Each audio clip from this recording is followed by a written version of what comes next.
भी इंसान सक्सेसफुल हुए, अगर आप उसकी लाइफ स्टोरी देखेंगे तो कहीं ना कहीं एक मोमेंट आता है जहां पे वो इंसान की जो स्ट्रगल है वो पीक पे हो जाते हैं। वो इस मोमेंट पे आपको डिसाइड करना है कि आपको वहां से यू टर्न लेना है या आपको वहां से आगे निकलना है। इन सब लोगों ने डिसाइड किया कि उनको वहां से आगे निकलना है, एंड दैट इज द फंडा ऑफ लाइफ। सक्सेस उन्हीं को मिलता है जो इस स्ट्रगल वाले मोमेंट से आगे निकलने की सोचता है। जब भी आपको लगे कि आपके सिर पे बहुत मुसीबत है, जब भी आपको लगे कि आप हर तरह से गिर चुके हैं, जब भी आपको लगे कि आपके पास कोई ऑप्शन नहीं है, तब एक चीज आप अपने दिमाग में लाइएगा कि यही मोमेंट है जहां से आपकी तकदीर बदलने वाली है। क्योंकि डायमंड जो होता है वो जितना ज्यादा घिसता है उतनी ज्यादा उसकी वैल्यू होती है। सोना जो होता है वो जितना ज्यादा तपता है उतनी उसकी वैल्यू होती है। अगर आप जिंदगी में तप रहे हैं, अगर आप जिंदगी में घिस रहे हैं, अगर आपको लग रहा है कि आप हर तरह से मुसीबतों में गिरे हुए हैं, तभी आपसे पूछा जाता है कि ऐसी कौन सी चीज है आपकी लाइफ में जो आप बदलना चाहते हो, ना आई सेड नथिंग। क्योंकि अगर वो चीजें नहीं होती मेरी लाइफ में तो शायद आज आपके सामने में नहीं होता। तो अगर लाइफ में प्रॉब्लम्स है, अगर लाइफ में स्ट्रगल है, जैसे सर ने बताया struggle is part of life, and I strongly believe in that. मेरा इंटरव्यू था यूपीएससी का, मुझे एग्जैक्ट डेट याद है, 23 मार्च को मेरा इंटरव्यू था। 20 फरवरी को मुझे हॉस्पिटल में एडमिट किया गया क्योंकि मुझे इन्फेक्शन हो गया था बॉडी में, एंड बहुत हाई फीवर था, तो आईवी के अलावा कोई ऑप्शन नहीं था। 1 मार्च को ठीक होकर मैंने सोचा चलो दिल्ली निकलते हैं। 2 मार्च को मैं दिल्ली पहुंचा। 3 मार्च को वापस से टॉन्सिलाइटिस का अटैक होने की वजह से फ्लाइट लेके वापस से पालनपुर अहमदाबाद, अगेन हॉस्पिटलाइजेशन। 15 मार्च को I got relieved from the hospital. 16 मार्च को मैं दिल्ली पहुंचा और 23 मार्च को I gave my UPSC interview. तो 1 महीने का हॉस्पिटलाइजेशन। उसके बाद जब दिमाग में ये था कि मेरे साथ जो लोग इंटरव्यू दे रहे हैं वो 1 महीने से प्रिपरेशन कर रहे हैं, एंड 1 महीने से मैं हॉस्पिटल में था, again I thought this is the moment to prove yourself. I went to the interview और पूरे इंडिया में second highest marks in interview. This is not to say कि मैंने कितना अचीवमेंट लिया, this is just to say UPSC is all about this. मैंने कोई preparation नहीं की थी यूपीएससी के लिए, इंटरव्यू के लिए, but again I scored good marks in interview because UPSC सिर्फ आपका नॉलेज चेक नहीं करता। Make it very clear in your mind. जैसे सर ने बोला it's a game of wisdom. आपको पहले ऑफिसर बनना पड़ेगा यहां से। यूपीएससी का काम तो सिर्फ थप्पा लगाना है कि हाँ ये ऑफिसर बन गया। जितने भी आईएएस आईपीएस ऑफिसर्स को आप मिलोगे, you will realize this thing कि ऑफिसर वाली क्वालिटीज इसमें पहले से है। आप जब प्रिपरेशन स्टार्ट करते हैं तभी से समझ लीजिए कि आपकी आईएएस और आईपीएस की ट्रेनिंग भी स्टार्ट हो गई। बिकॉज जो क्वालिटीज आपको चाहिए as an officer, as an IAS, as an IPS, क्या क्वालिटीज चाहिए? फर्स्ट ऑफ ऑल कॉन्फिडेंस, कि जब आप उस सीट पे बैठते हैं आपके सामने कोई भी क्वेश्चन आएगा you will be able to handle the issue. ये कॉन्फिडेंस लेके आपको उस सीट पे बैठना है। यही कॉन्फिडेंस चाहिए when you start the preparation. Decision making, अगर हर एक टॉपिक पे आप हर एक कोई पूछने जाते हैं भाई इसमें कौन सी बुक पढ़ूं, इसमें क्या पढ़ूं, इसमें क्या करूं, then you are not suitable for this exam. लोग बोलते हैं कि 1 साल में, पीपल से कि सर 1 साल की मेहनत में आपने एग्जाम क्लियर कर दिया। यस, टेबल और चेयर पे बैठ के करने वाली मेहनत 1 साल की थी, लेकिन उसके पीछे की मेंटल प्रिपरेशन कितनी पुरानी थी। जब मैं प्राइमरी स्कूल में था तब सोचा था कि आईएएस बनना है, और तब से मेरी जो जर्नी है, तब से मेरा जो टेम्परामेंट है, तब से मेरा जो एटीट्यूड है वो इसी डायरेक्शन में था। जब कॉलेज में था तब मैंने एनजीओ स्टार्ट किया। 3 एनजीओ से मैं जुड़ा था। जब लोग सोशल मीडिया, व्हाट्सएप और फेसबुक पे बिजी थे, मैं वहां स्लम में जाके बच्चों को पढ़ा रहा था। क्यों? क्योंकि मुझे पता था कि फ्यूचर में यही काम करना है, क्यों ना अभी से उसकी ट्रेनिंग ले लो। So I have invested my each and every moment for this goal. Because जो पर्सनालिटी टेस्ट लास्ट में यूपीएससी लेता है, इंटरव्यू नहीं है वो, we consider it as interrogation. Interview को इंट्रोगेशन लेके चलते हैं, वहां पे पूछताछ होगी नहीं। अगर यूपीएससी के इंटरव्यू में 10 में से 9 क्वेश्चन के आंसर भी आप सॉरी सर और sorry ma'am, I don't no कह के देते हैं, उसका कोई इंपैक्ट नहीं पड़ता। इंपैक्ट पड़ता है वो 9 क्वेश्चन न आने का प्रेशर आप कैसे हैंडल करते हैं। आपके पसीने छूट जाते हैं या आप वही टेम्परामेंट के साथ इंटरव्यू कंटिन्यू करते हैं। मार्क्स उस चीज के हैं, मार्क्स है आपकी सोच के। एक ऑफिसर के तौर पे जब आपको आईएएस या आईपीएस की सीट पे बिठाया जाएगा, how will you treat the citizens of this nation? What will be your attitude to each and every person who is going to come and meet you? These things are being tested during UPSC interview. और इस सारी journey में अगर सबसे important कोई चीज है तो that is your learning attitude, और not for UPSC, for life even. मुझे अभी भी याद है मेरा college National Institute of Technology Surat था, जहां पे मेरे साथ जो पढ़ने वाले बच्चे थे वो सारे सीबीएसई आईसीएसई वाले थे, और मैं एज ए एलियन वहां पे पहुंचा था, क्योंकि तब मुझे पता चला कि मैकडी जैसा भी कुछ है और उसमें बर्गर जैसा भी कुछ मिलता है। That was my first exposure to any metro city. And जब मैं उनसे इंटरेक्शन करता था और इंग्लिश बोलने की ट्राई करता था, तो जैसे संजू मूवी में इंग्लिश दिखाया गया है गुजरातियों का, जो जीरो को जीरो बोलते हैं, उसी तरह I was also like that, mother tongue influence आ जाता है. आई हैड 2 ऑप्शंस, इधर I stop speaking English with them और improve on that and go ahead. I decided the second option. When I started my preparation of civil services, जो English medium में करनी थी, वाजीराम में मैंने कोचिंग किया, जहाँ पे पूरा इंग्लिश मीडियम में था, सारे सब्जेक्ट्स मेरे लिए नए थे. I started from the scratch. I started from the English medium NCERT of standard 5 and 6, Gujarati dictionary, Gujarati to English dictionary, and then I started my preparation. उस जगह अगर आप टिक गए, उस जगह अगर आपने पेशेंस रखा, उस जगह आपने अगर सर्वाइव कर दिया, तो इस एग्जाम में भी सर्वाइव कर जाओगे. क्योंकि यूपीएससी की जो रेस है उसमें कभी भी खरगोश नहीं जीतेगा. इसमें जीतने वाला ऑलवेज कछुआ ही होगा, जो स्लो बट स्टेडी रहेगा. लग जाते हैं 5 साल भी लग जाते हैं, 7 साल भी लग जाते हैं, 9 साल भी लगे हैं लोगों को एग्जाम क्लियर करने के लिए. तो वो सारा सेक्रीफाइस आपको वर्थ लगेगा. आप पढ़िए लोगों के इंटरव्यूज. मैंने क्या किया कॉलेज के 4 साल में, I went through each and every interview of UPSC toppers on YouTube. सब कुछ अनुभव करके सीखने के लिए जिंदगी काफी छोटी है. I did the same. 4 साल में हर एक टॉपर का इंटरव्यू देख लिया, चीजें समझ ली कि ऐसी कौन सी चीजें जो इन सब ने की है और ऐसी कौन सी चीजें हैं जो गलतियां हैं जो इन्होंने की और जो मुझे रिपीट नहीं करनी है. सो जब युद्ध के मैदान में हम उतरते हैं, इस चक्रव्यूह में उतरते हैं, तो अभिमन्यु की तरह नहीं, अर्जुन की प्रिपरेशन के साथ उतरना है कि हमें पता होना चाहिए कि इससे बाहर कैसे निकले. I did the same. College के 4 साल इंटरव्यूज देखे, ब्लॉग्स पढ़े, समझा कि इसमें कॉमन मिनिमम क्या है. वो जो कहानी अगर आपने सुनी हो कि शार्पनिंग द एक्स, रोज अगर आप पेड़ काटने के लिए जाते हैं तो you have to sharpen your axe, otherwise day by day आपकी जो एफिशिएंसी है वो कम होती जाएगी. 4 years in my college I sharpen my ex, जिससे 1 साल में मुझे कहीं पे रुकना ना पड़े. This was the strategy. आज मेरे पास काफी मैसेजेस आते हैं, sir please give me your strategy. I am sure आप में से काफी लोगों ने किसी टॉपर्स को पूछा होगा, please share your strategy. Why? हर एक की स्ट्रेटजी अपनी खुद की होती है. अगर आज 990 लोग यूपीएससी में सिलेक्ट हुए तो यू विल गेट 990 स्ट्रेटजीज, क्योंकि हर एक की स्ट्रेंथ और हर एक की वीकनेस अलग है. You have to understand this.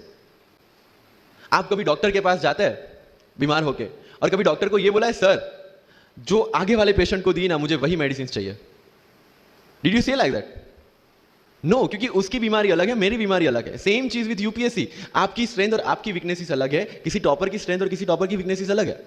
Why should I walk on the same path जबकि मुझे पता है कि वो मेरे लिए बना ही नहीं. I have to create my own path. मेरा यूपीएससी का जो बुक लिस्ट है वो अगर आप देखेंगे ना तो यू विल फाइंड कि ये completely out of the box book list है. मैंने कभी लक्ष्मीकांत नहीं पढ़ी. आई नो यूपीएससी फ्रेटर्निटी के लिए ये बहुत बड़ा स्टेटमेंट है. I never read Shankar IAS, I never read Yojana, I never read Kurukshetra. I didn't do writing practice for mains. मैंने मेंस में GS2, GS3, GS4 का एक पेपर, एक ऐसे और ऑप्शनल का एक पेपर लिखा है. That's all about my writing practice. Because I knew what are my strengths and what are my weaknesses. Mains में 3 चीजें होती है, handwriting, speed and content. When I was so sure about my handwriting and my speed, why should I waste my time on writing the papers? Instead of that, I focused on improving my content. Getting my point? So if you are the aspirant की जिसको लगता है कि 3 घंटे में मेरे से paper finish नहीं होता, then go for writing practice. Then write as much as you can because you need that. But किसी टॉपर ने 50 पेपर लिखे हैं, 3 टेस्ट सीरीज ज्वाइन किया, इसलिए मुझे भी करना पड़ेगा. No, that is not the rule in UPSC. किसी ने ये टेस्ट सीरीज ज्वाइन की, मैं वहां चला गया. किसी ने वो टेस्ट सीरीज की, मैं वहां चला गया. No, you have to create your own path and this was the biggest part of my UPSC preparation. सुनो सबकी, करो मन की. This is applicability of your mind. क्योंकि आपकी स्ट्रेंथ, आपकी वीकनेस आपसे ज्यादा अच्छा कोई नहीं जानता. आपके पेरेंट्स भी नहीं, आपका सबसे क्लोज टीचर भी नहीं.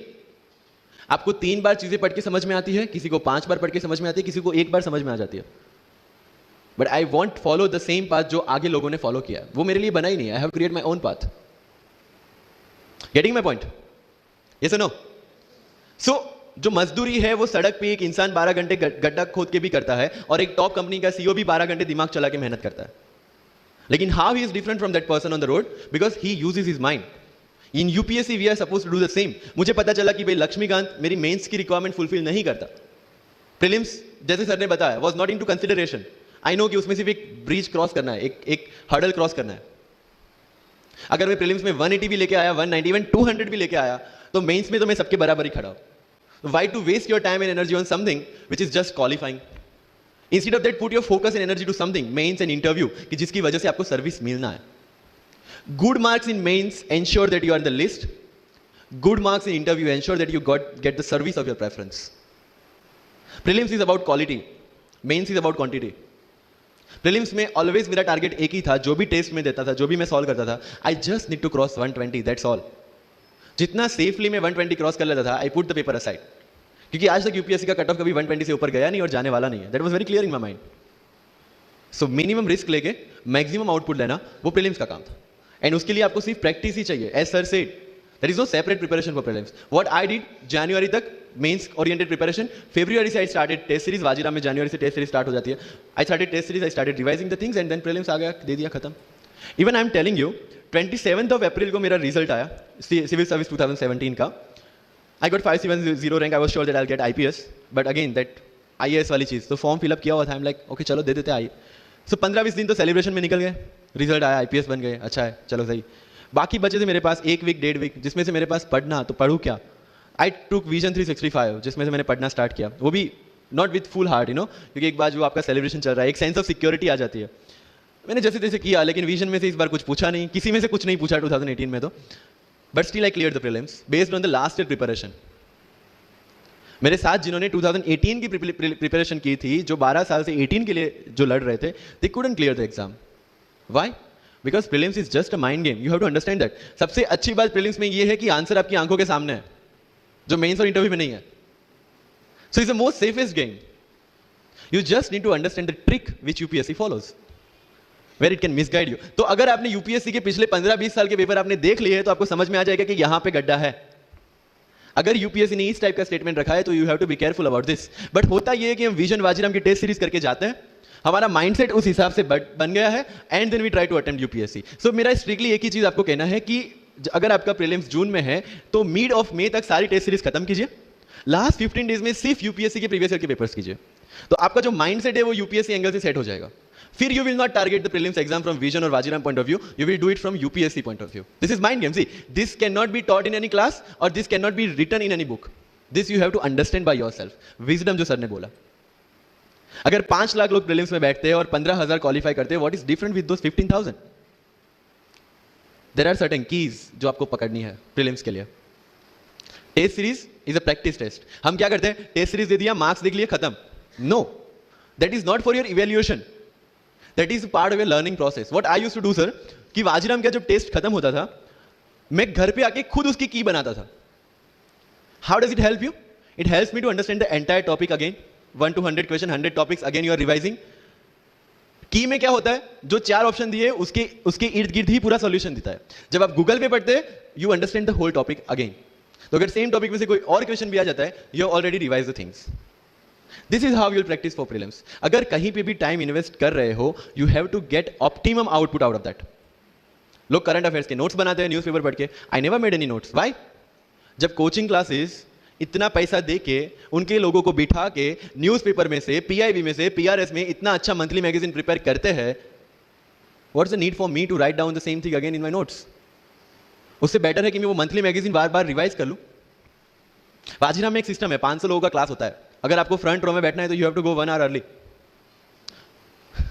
सो मैं 1 घंटे पहले जाता था, लेकिन 1 घंटे पहले जाके लोग वहां क्या करते थे? They started discussing the things जिनके बारे में उनको खुद को पता नहीं होता. What I used to do, putting on my headphone, taking the monthly magazine and going through the sections one by one. 1 साल मंथली मैगजीन को 1 घंटे वहां बैठ के ही रिवाइज किया है. No extra time for that. और इसी हिसाब से प्रीलिम्स के पहले मेरे मंथली मैगजीन 5 बार रिवाइज हो चुके थे. That give you the confidence to go for the prelims exam. Revision. हर बार क्या होता है प्रीलिम्स में जाते हैं, एक क्वेश्चन देखा, 2 ऑप्शन पता है, 2 ऑप्शन नहीं पता है. होता है यूपीएससी में, इट्स वेरी कॉमन. 2 ऑप्शन पता है, that means you have read that topic. 2 options नहीं पता, that means you lack clarity on that topic. ये डिलेमा वाले क्वेश्चंस जितने कम, आइदर आपको आता है और नहीं आता है, दैट्स ऑल. जितने ज्यादा क्वेश्चंस में डिलेमा, उतना आपका रिवीजन ज्यादा चाहिए, उतनी आपकी क्लैरिटी कम है. This is simple test for checking out कि आपकी प्रिपरेशन कहां तक पहुंची है. जब भी टेस्ट लेके बैठो, टॉपिक है, अगर पढ़ा हुआ है तो यू मस्ट नो एवरीथिंग. अगर नहीं पढ़ा है, that's not the issue. See, you just need to score 60% और 70% in prelims. Same thing 50% in mains. So there is no one who can clear the 100% syllabus of UPSC. आज तक UPSC, GPSC दोनों first attempt में clear करने के बाद भी, if I am asked something from medieval India, I don't know anything. पढ़ा ही नहीं, मैंने स्किप कर दिया. मुझे पता है कि अगर 2 क्वेश्चन पूछते हैं प्रीलिम्स में, why to invest such a time on that instead of मैं पॉलिटी और इकोनॉमी का रिवीजन ना करूं जिसमें से श्योर क्वेश्चन आने हैं, या फिर मैं इकोनॉमी और एनवायरमेंट ना पढ़ूं जिसमें से 15-20 क्वेश्चन श्योरली आने हैं. why to waste some time on something which is very uncertain in exam? and believe me, जब मैंने मेडिवल छोड़ा, मैं सर के पास गया था, ही माइट नॉट रिमेंबर, लेकिन मुझे याद है। मैं बोला सर मेडिवल पढ़ूं? बोलते क्वेश्चन पूछते तो नहीं है मेडिवल में, लेकिन मैं ये नहीं कहूंगा कि तुम मेडिवल मत पढ़ो। क्वेश्चन आ गए तो, एंड आई अंडरस्टूड सर समझदार को इशारा काफी है। I left the portion and 2017 के प्रीलिम्स में एक भी क्वेश्चन मेडिवल से नहीं है। अब इसको आप लक बोलोगे, और ये लक तब बना जब मैंने कोई डिसीजन लिया। समझ रहे हो राइट? तो सी यूपीएससी मैंने पहले भी अपने इंटरव्यूज में कहा और आज फिर से कर रहा हूं, it's just a mind game, it's just a mind game. चीजों को समझना है। मेंस में अगर मैंने आंसर राइटिंग नहीं किया तो I should not gate demotivated, because मुझे पता है कि मुझे उसकी जरूरत नहीं है। आपकी जरूरत है, आपको पता होनी चाहिए कि आपको किस चीज में। I was very sure in my mind कि अगर मुझे फर्स्ट अटेम्प्ट में क्लियर करना है तो मुझे कोचिंग चाहिए। That was very clear in my mind. जब मैंने सोचा कि कोचिंग करना है, वाजीराम में करना है, क्योंकि I research a lot about coaching institutions, तब मैं डिसीजन पे पहुंचा कि वाजीराम में करना है। पता चला कि वहां की फीस 1.5 लाख है, रहने का खर्चा 3-3.5 लाख तो आराम से हो जाएगा। अरे घर में टोटल सेविंग 10,000 से ज्यादा नहीं थी उस time, but I saw the dream, करना है, यहीं से करना है। एंड फिर गांव से एक बिजनेसमैन ने बोला कि ठीक है, you go to Delhi, you pursue your dream, I will finance your expenditures. But ये तब हो पाया जब I saw the dream without considering the situations. इसलिए ओम शांति ओम का एक डायलॉग जो मुझे सबसे ज्यादा फेवरेट है, अगर किसी चीज को पूरी शिद्दत से चाहो तो सारी कायनात तुम्हें उससे मिलाने की साजिश में लग जाती है। मेरे साथ ऐसा ही हुआ, क्योंकि मैंने शिद्दत से चाहा था यूपीएससी को, और जिस दिन दिल्ली में मैंने पैर रखा था उसी दिन मेरे दिमाग में क्लियर था कि मेरा फर्स्ट अटेम्प्ट ही मेरा फाइनल अटेम्प्ट होगा।